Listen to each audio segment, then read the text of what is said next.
ओम नमः शिवाय। जब जीवन में धन का अभाव हो, परेशानियां हो या मुश्किलें बहुत हों, तो आपको सुझाव दिए जाते हैं कि आप दान पुण्य करें। मनुष्य दान करता क्यों है? अपने अंदर के अहंकार, लोभ, आसक्ति को त्यागने और पुण्य फल पाने के लिए। लेकिन धन का अभाव हो तो ये सब करना, दान करना इतना आसान नहीं होता। इसलिए मैं आपको एक ऐसा समाधान बता रही हूँ जो आप आसानी से कर सकते हैं। और ये मेरा नहीं, हमारे पुराणों में दिया गया ज्ञान है। मैं तो सिर्फ आपको बता रही हूँ। शिव पुराण की विद्वेश्वर संहिता के 15वें अध्याय में हर प्रकार के दान के बारे में बताया गया है। आप इसे सुने।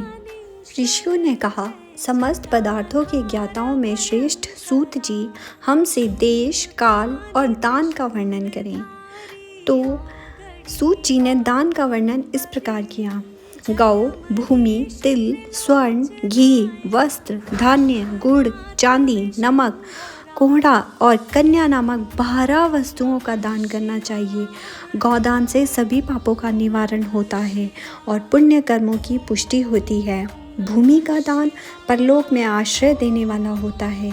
तिल का दान बल देने वाला तथा मृत्यु का निवारक होता है।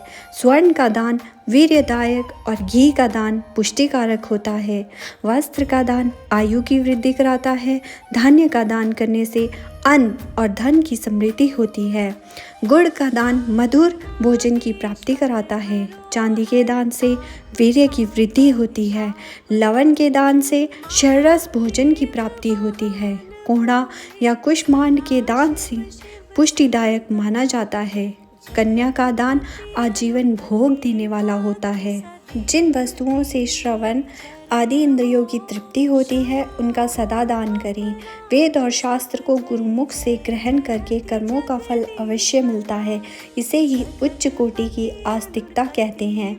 भाई बंधु अथवा राजा के भय से जो आस्तिकता होती है, वह निम्न श्रेणी की होती है। जिस मनुष्य के पास धन का अभाव हो, वह वाणी और कर्म द्वारा ही पूजन करे। तीर्थ यात्रा और व्रत को शारीरिक पूजन माना जाता है। तपस्या और दान मनुष्य को सदा करने चाहिए। देवताओं की तृप्ति के लिए जो कुछ दान किया जाता है, वह सब प्रकार के भोग प्रदान करने वाला होता है।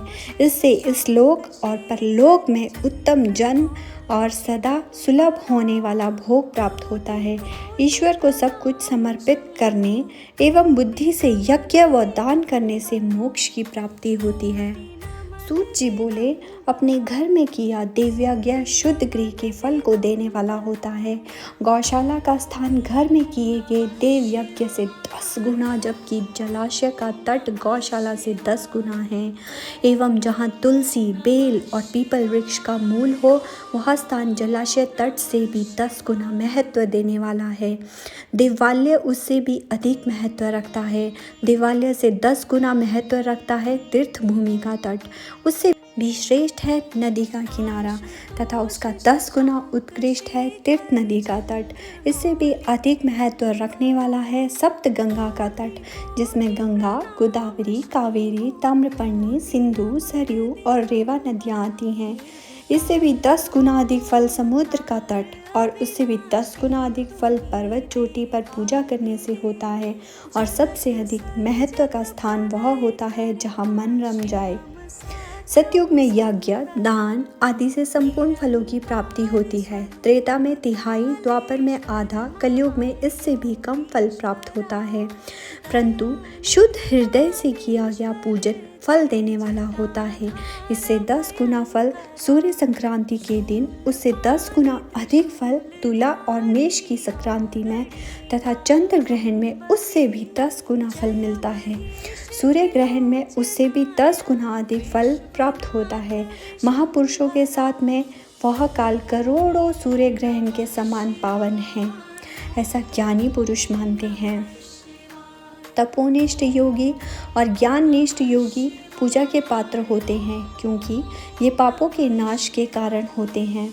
जिस ब्राह्मण ने 24 लाख गायत्री का जाप कर लिया हो, वह भी पूजा का पात्र है। वह संपूर्ण काल और भोग का दाता है। गायत्री के जाप से शुद्ध हुआ ब्राह्मण परम पवित्र है, इसलिए दान, जाप, होम और पूजा सभी कर्मों के लिए वही शुद्ध पात्र हैं। स्त्री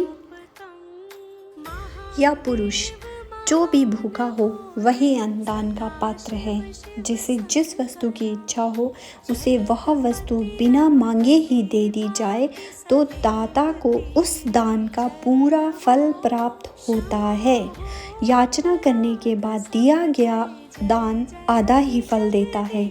सेवक को दिया दान चौथाई फल देने वाला होता है। दीन ब्राह्मण को दिए गए धन का दान दाता को इस भूतल पर 10 वर्षों तक भोग प्रदान करने वाला होता है। वेदवेता को दान देने पर वह स्वर्ग लोक में देवताओं के वर्ष से 10 वर्षों तक दिव्य भोग देने वाला है। गुरु दक्षिणा में प्राप्त धन शुद्ध द्रव्य कहलाता है। इसका दान संपूर्ण फल देने वाला है। क्षत्रियों का शौर्य से कमाया हुआ, वैश्यों का व्यापार से आया हुआ और शूद्रों का सेवावृत्ति से प्राप्त किया धन उत्तम द्रव्य है। ये सुनने के बाद आपको जो दान ठीक लगता है आप वो कर सकते हैं। ओम नमः शिवाय।